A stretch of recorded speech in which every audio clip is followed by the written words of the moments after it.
Hoy, martes 25 de julio del 2023, damos inicio a la charla número 27 de esta saga que he dado en llamar Radiografía del Imperialismo Británico.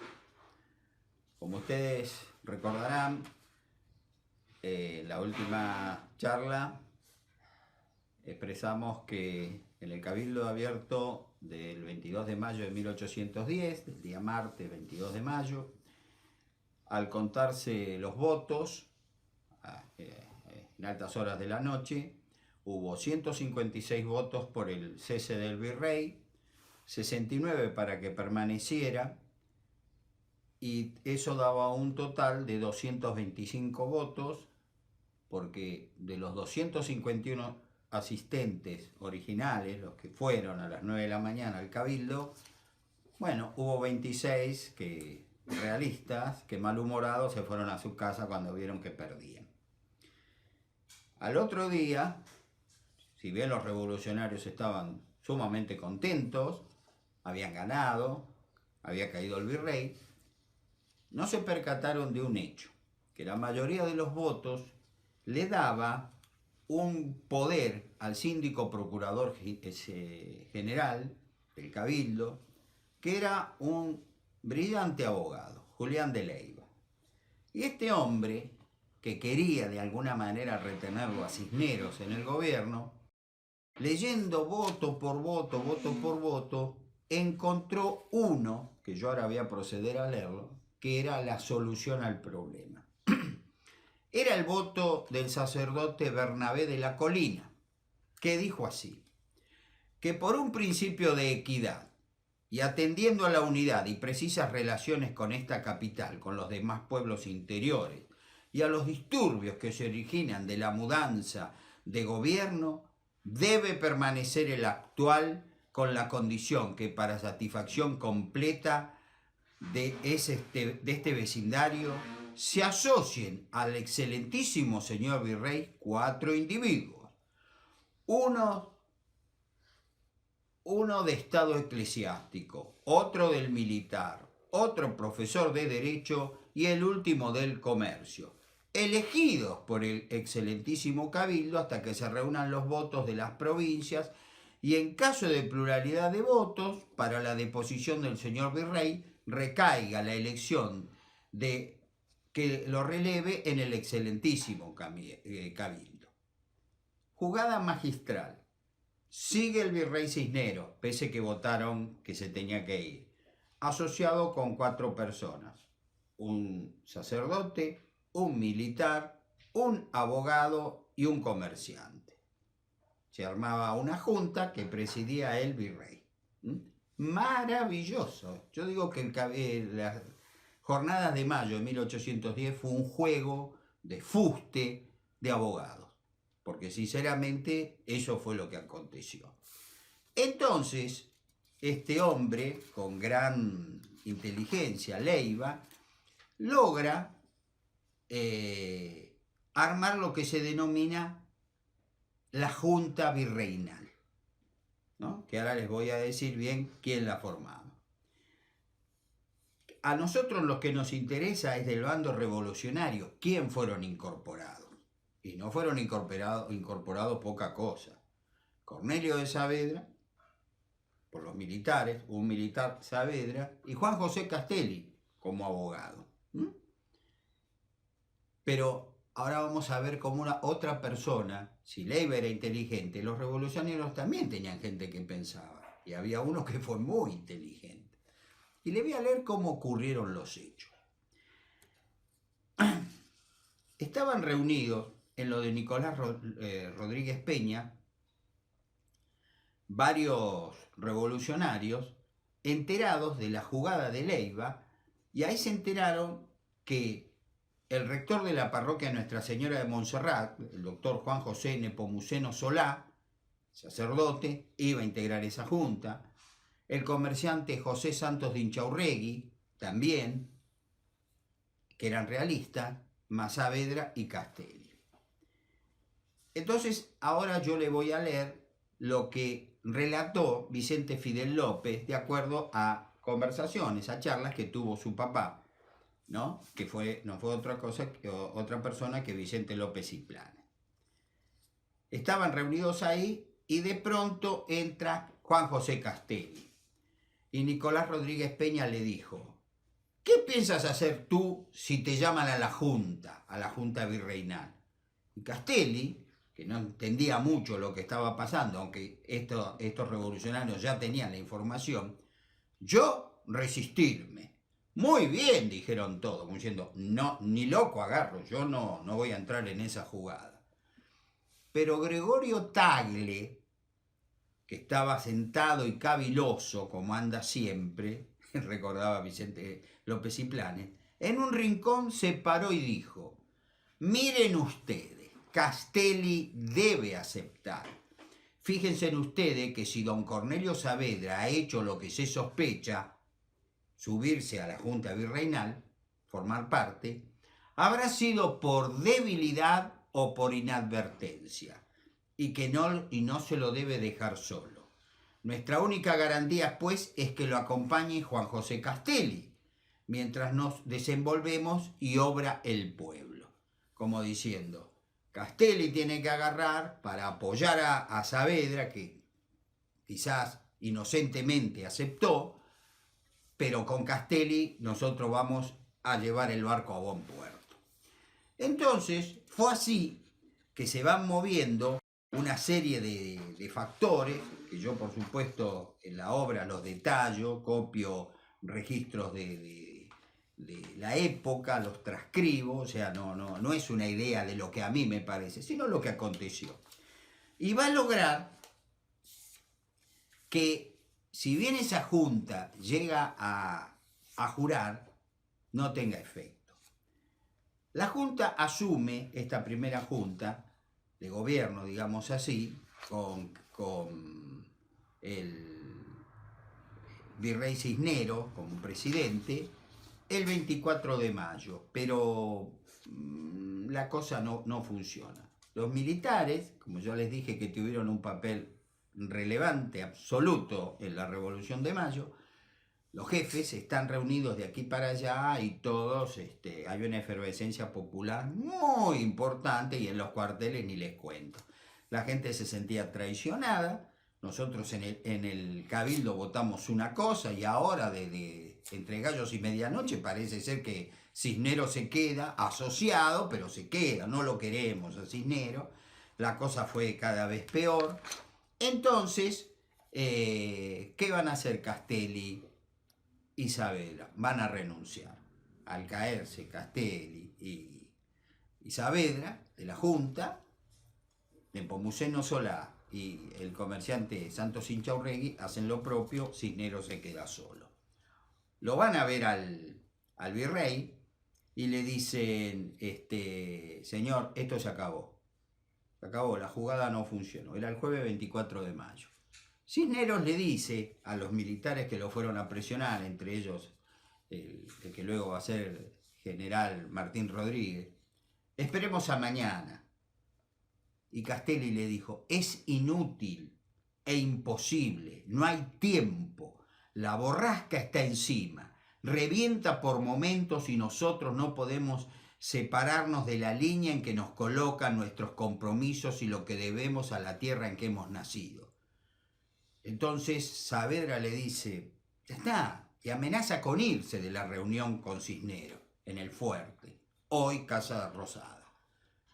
Entonces, en un momento de locura, presionado, Cisneros dice: renunciemos ya entonces. Pero perfecto, y ahí toma la pluma Castelli, ¿no? Como abogado, empieza a redactar, que visto y considerando, bla, bla, bla, se van. Nos quedamos sin gobierno. ¿Qué va a pasar? El viernes 25 de mayo de 1810 aparece de golpe ante el Cabildo una lista, una nueva junta, con todo el detalle.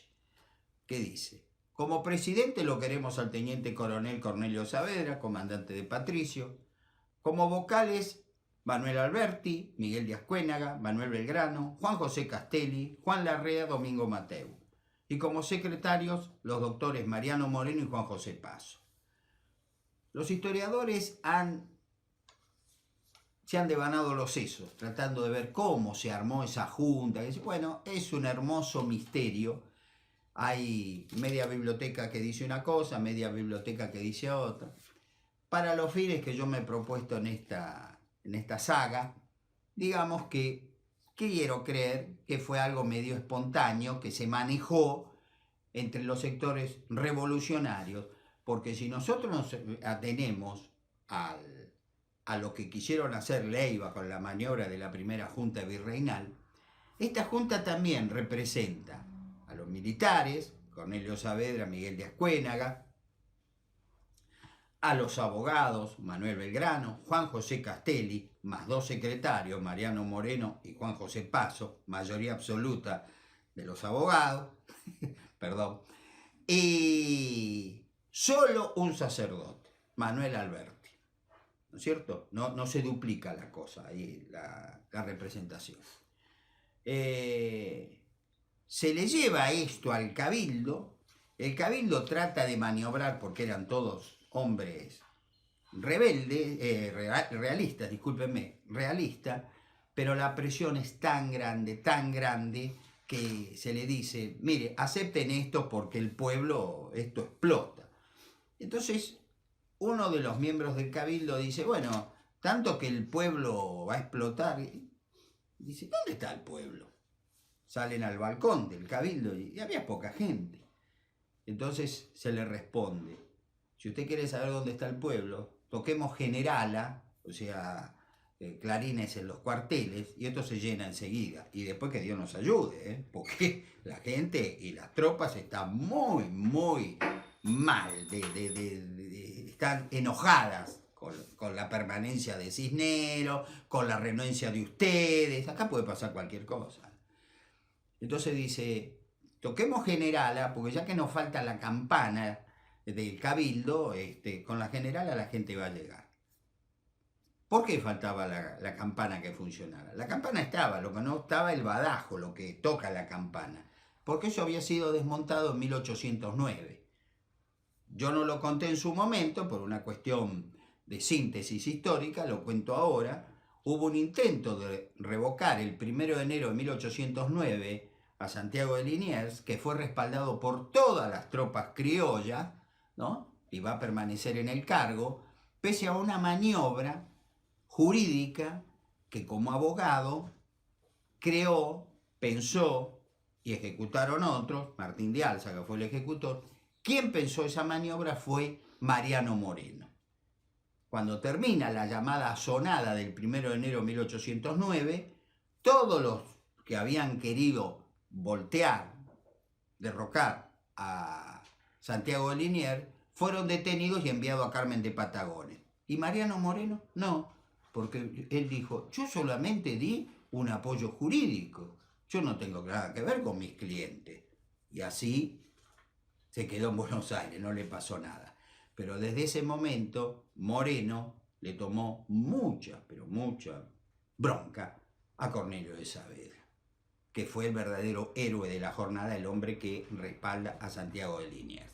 Y eso va a empezar a tener consecuencias ahora, con la instauración de este nuevo gobierno. Entonces, por eso, entre las medidas que se tomaron luego de la revolución, se sacó el badajo de la campana del Cabildo, o sea, la campana no sonaba más, no había con qué tañir la campana. Por eso, yo sé que estas charlas, ante mi asombro, la está viendo mucha gente, hay muchos docentes. Le pido a las docentes, a las maestras, a nuestras queridas maestras, que no les digan a los chicos, no les enseñen que ting, tan, sonó la campana el 25 de mayo del Cabildo, porque no funcionaba la campana, no tenía el badajo. O sea, por favor, comencemos a decir la historia como fue, no como la han tergiversado, ¿sí? Bueno, asume el gobierno revolucionario y cuando todos creían que estaba todo tranquilito, todo maravilloso, adentro del gobierno empieza una lucha terrible de poder, encabezada por 2 personas. Mariano Moreno, un secretario que al principio, junto con Juan José Paso, no tenía ni voz ni voto, y la figura que atacaba a Moreno era Saavedra, un hombre con el que estaba enemistado desde el 1 de enero de 1809. Era hora de arreglar cuentas, me imagino yo, algo así. La cuestión que nadie se llamó a engaño, sabían que lo que habían hecho, sacar a un virrey, por segunda vez Buenos Aires sacaba a un virrey. El primero fue el 14 de agosto de 1806, cuando sacaron a Rafael de Sobremonte, ¿se acuerdan? Y ahora sacaban a Baltasar Hidalgo de Cisneros. Era una osadía terrible. Pero los porteños, especialmente, eran osados, ya de por sí, pero ahora, gracias al material capturado a los británicos, tenían mucho, pero muchas armas, muchos regimientos, habían combatido muy bien contra Whitlock y decía, es ahora o nunca, vamos a ser libres. Tal es así que 4 días más tarde de instaurado el gobierno patrio, se crea, por una proclama, la reglamentación de la milicia, que alcanzaba al número de efectivos, de soldados, de 1116 plazas, armados hasta los dientes, con material británico y otro material que tenían los españoles acá.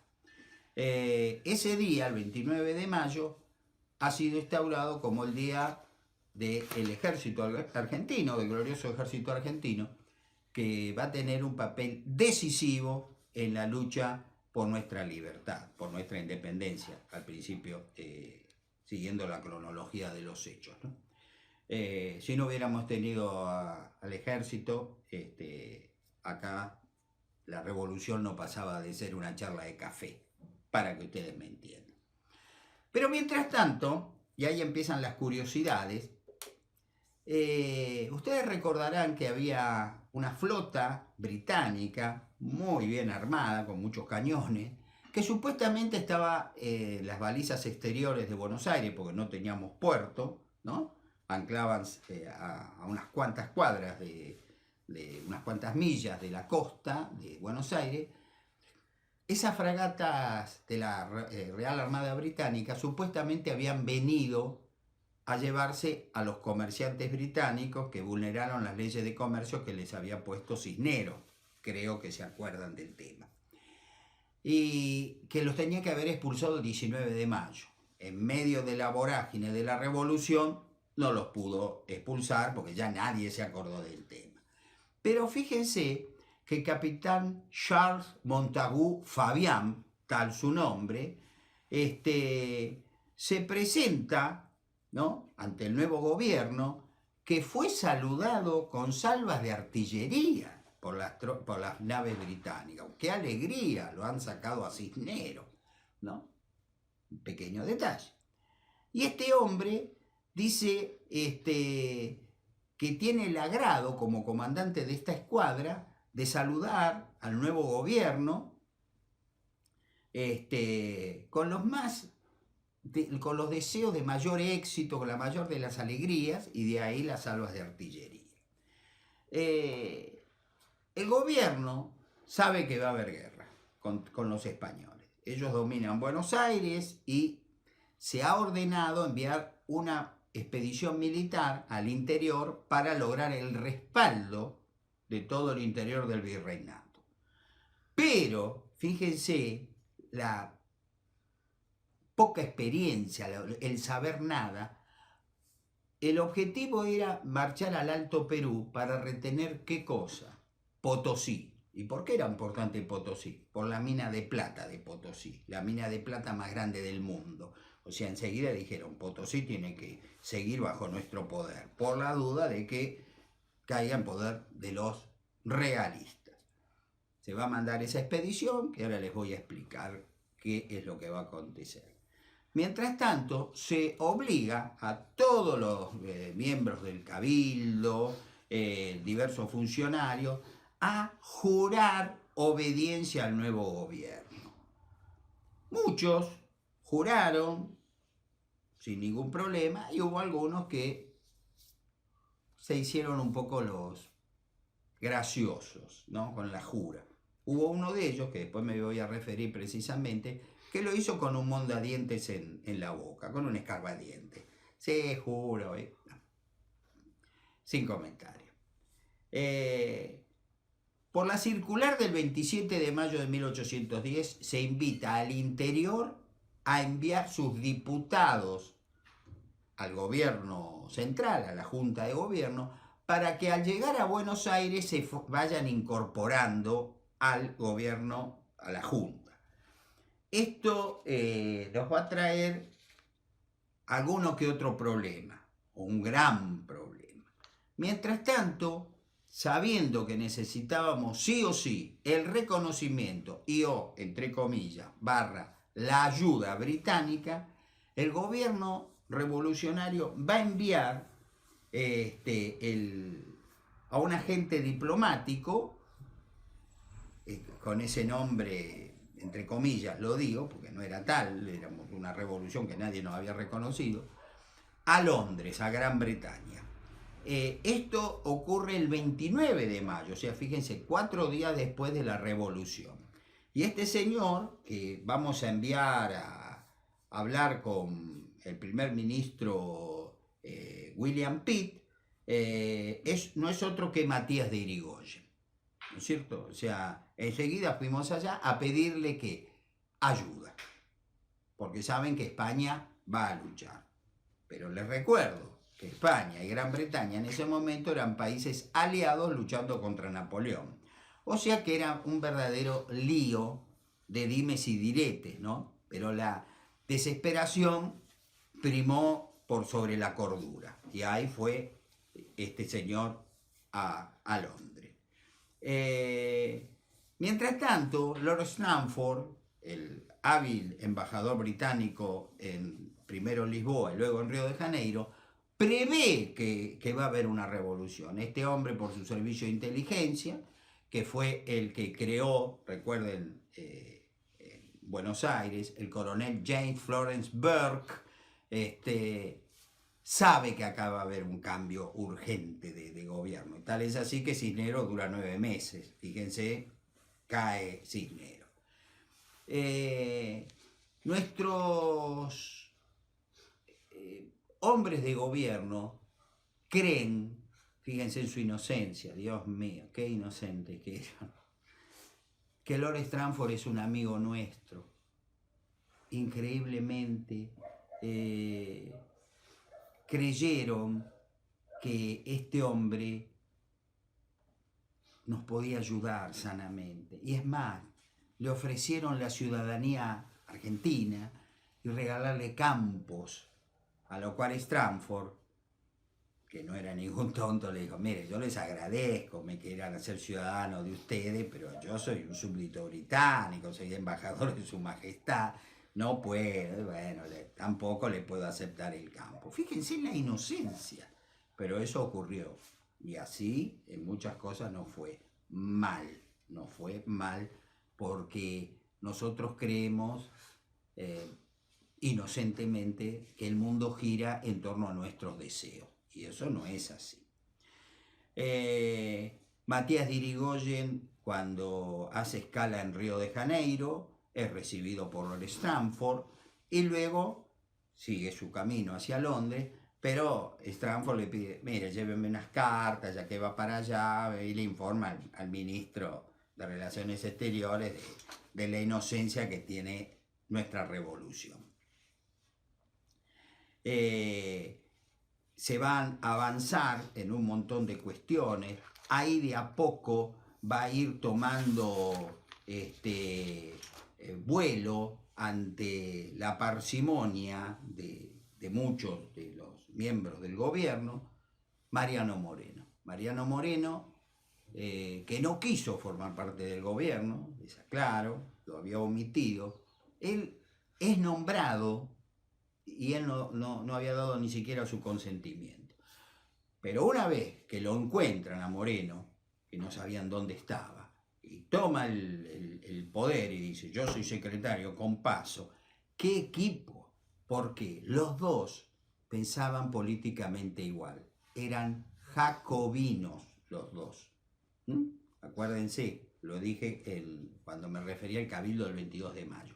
Pensaban igual, en el republicanismo extremo, y que si había que tomar medidas sangrientas se tomaban, como las tomó en Francia Maximiliano Robespierre. Bueno, estos hombres, vuelvo a repetir, Paso y Moreno, van a tomar una gran importancia en la Junta Gubernativa, la primera junta como la conocemos nosotros.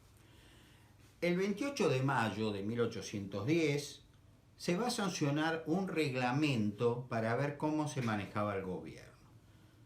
Si bien lo hacen los doctores Manuel Belgrano y Mariano Moreno, se ve en el detalle la inclinación que le va llevando Moreno a la cosa. Porque lo que se buscó fue lograr prácticamente una igualdad entre todos sus miembros. Y si bien por el artículo 8 se le mantuvo, escuchen, a Cornelio Saavedra el tratamiento de excelencia, porque era el presidente de la Junta, confiriéndole la banda y el bastón de mando que tenían antiguamente los virreyes, que podía que podía residir en el fuerte, tener escolta militar, los granaderos de Fernando VII, ganar 3 veces más que el resto del gobierno, de la Junta, ir a los palcos principales de la Plaza de Toros, o sea, una serie de preferencias, si ustedes me permiten la expresión, ¿no? Como acabo de decir. Pero con este reglamento verdaderamente se le cercena el poder.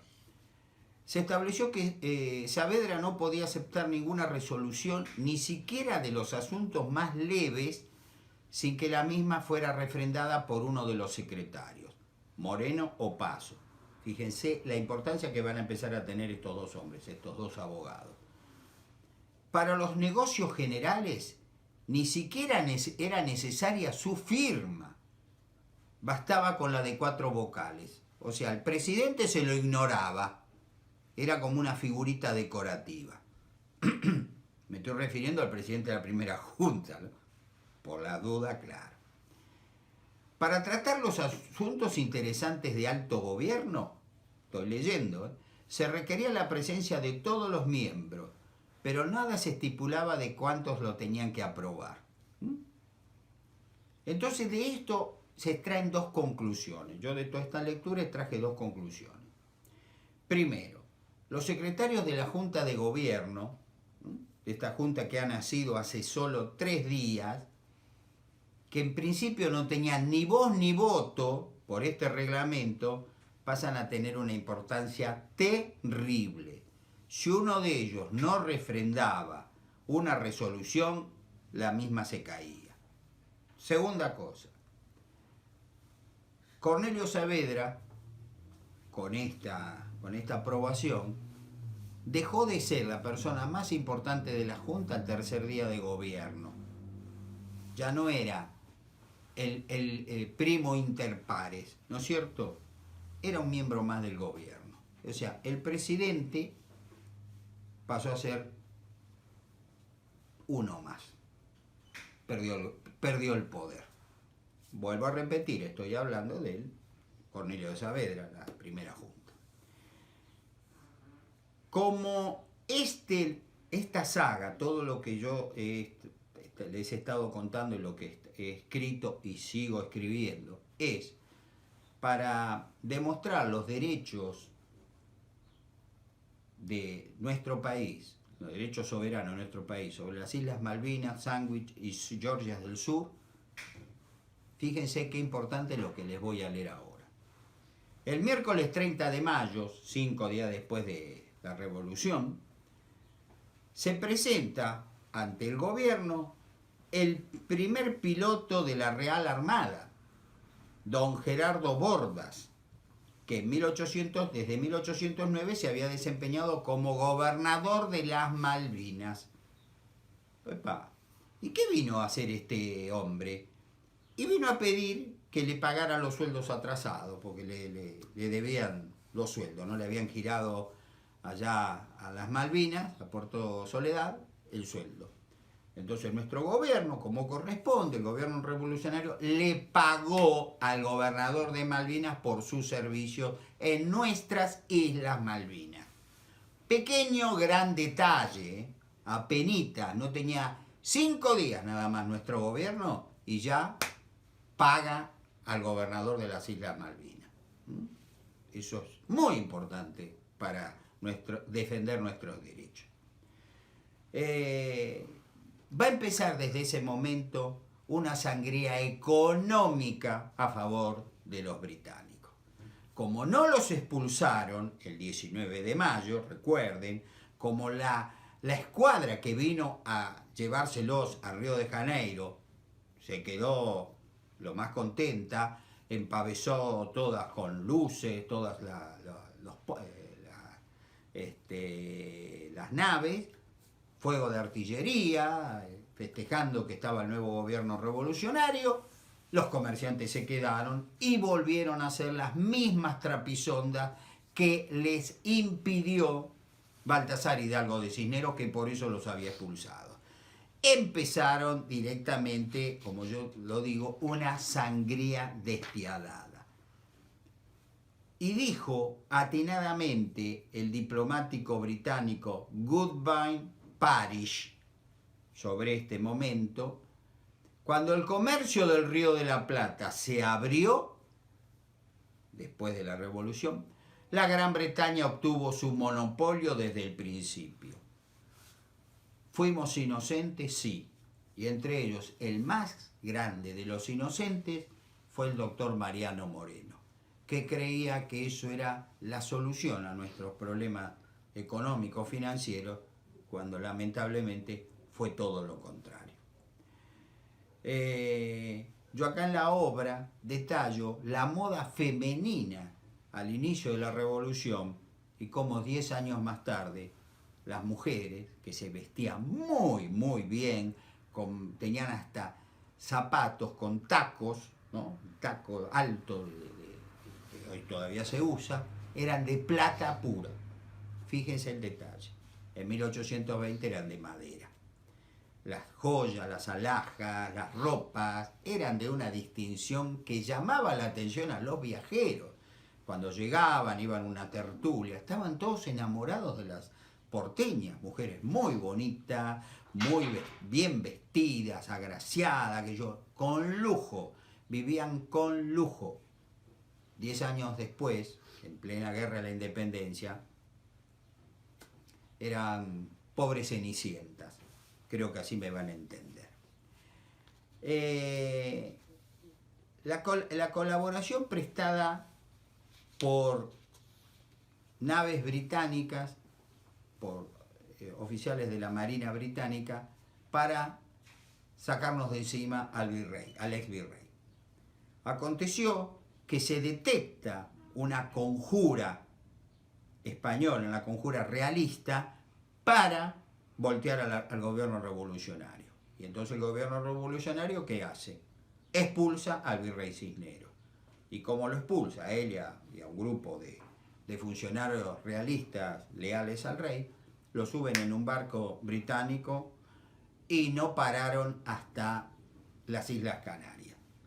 Y ustedes me dirán, ¿y cómo lograron que ese barco británico fuera tan bueno, digamos, a favor de la revolución y no los desembarcara en Montevideo, que se va a transformar en un foco realista, o en Río de Janeiro, donde estaba Lord Stamford, que los podría haber quizá ayudado? No. Fue muy simple. Le dijeron al capitán: si vos te lo llevas hasta las Islas Canarias, cuando volvés, podés traer toda la mercadería que quieras, es decir, contrabando, que acá te la vamos a dejar pasar. Venís, la bajás y la vendés. Ya está, solucionado el tema. Los británicos en eso no se hicieron mucho problema. Eso del fair play es una hermosa palabreja. Nada más que eso. Money, money, money, money. A eso es lo que ellos le rinden culto. Bueno, en esta conjura realista para derrocar al gobierno, que se ha detectado por el Servicio de Contraespionaje Revolucionario, digámoslo así, se detecta que Santiago Liniers, en Córdoba, estaba en Córdoba, lamentablemente para él, vendiendo unos terrenos para irse a España, y lo sorprende la revolución. Bueno, como he dicho, detectado una contrarrevolución encabezada por Santiago Liniers en Córdoba, se va a redactar una nota, una orden terrible, el 28 de julio de 1810, que a todos los complotados que se tomen tienen que ser arcabuceados. Fíjense la expresión, arcabuceados, arcabuz. En 1810 el arcabuz ya era un arma, digamos, vieja. Ahora teníamos fusiles. Pero, ¿quién redactó esta nota? Mariano Moreno. Y Mariano Moreno, que había leído tanto, con tanto fervor, a Rousseau, a Maximiliano Robespierre, en Francia se usaban las palabras de que habían arcabuceado a fulano, que habían arcabuceado a Perengano, qué sé yo, antes que inventaran la guillotina, y él le quedó el arcabuceado, ¿no? En 1810 ya se usaba el fusil, de ahí viene fusilamiento, no arcabuceamiento. La orden se da, se los toma y se los arcabucea, se los mata. Fue tan terrible la orden que Manuel Alberti, en su carácter de sacerdote, dijo: yo esto no lo firmo, y no lo firmó.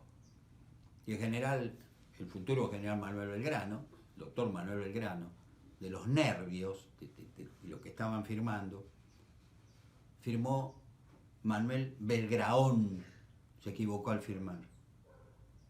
Fíjense ese momento, ¿no? Porque era matarlo a Liniers, y a Liniers, salvo Moreno, lo querían todos. Fue una orden muy dura, y es el día de hoy que uno se sigue preguntando si era necesario matarlo a Liniers. Liniers tenía prestigio, Liniers era un hombre valiente. Ustedes, cada uno, sabrán si debió morir Santiago Liniers. Son grandes, piénsenlo.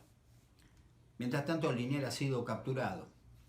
Antonio González Balcarce, el segundo de la expedición, le informa a Ortiz de Ocampo: los he capturado a todos los rebeldes.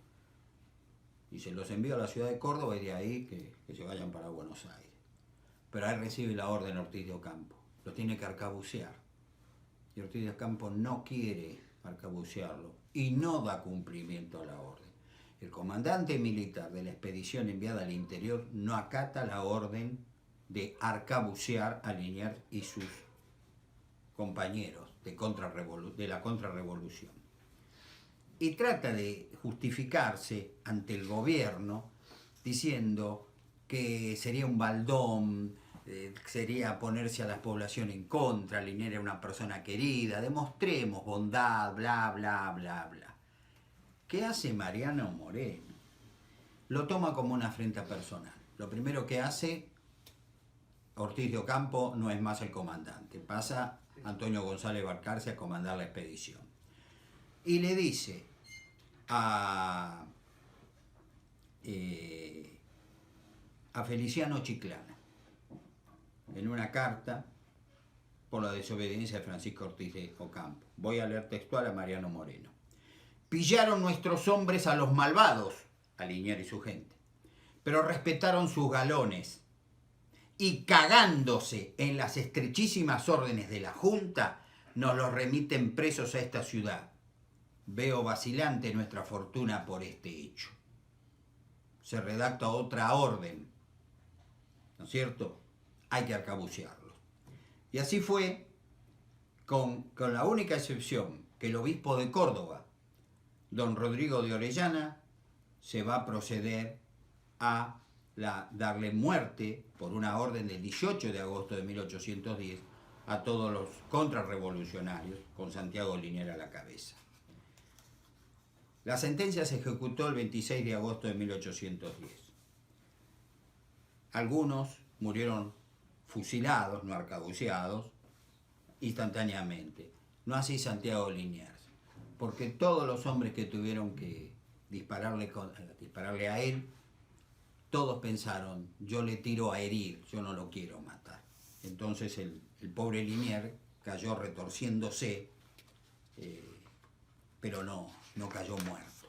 Entonces se acerca el comandante del regimiento Estrella, que fue que los fusila, los arcabucea, tal la expresión que se utilizó en la redacción de Moreno, en esas órdenes, y le pega un pistoletazo en la cabeza y terminó con su agonía. La muerte de Liniers fue algo, vuelvo a repetir, cada uno tendrá su opinión, fue algo tremendo, pero fíjense lo que son las cosas.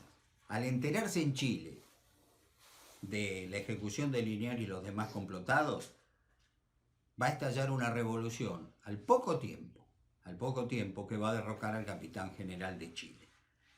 O sea, la decisión que se tomó por parte de nuestro gobierno con ese derramamiento de sangre va a ser como un agente catalizador que va a ir expandiendo la revolución. Castelli, que fue el que llevó la orden de ejecución sí o sí, era un hombre que también estaba, no sé si podría decir que era jacobino, pero estaba muy influenciado por Mariano Moreno. Con esto doy por terminada esta charla número 27 y en la próxima vamos a ver cómo la revolución va avanzando por el interior del virreinato y cómo vamos a llegar al Alto Perú. Como siempre ha sido un gusto estar aquí con ustedes a través de este medio tan fantástico como es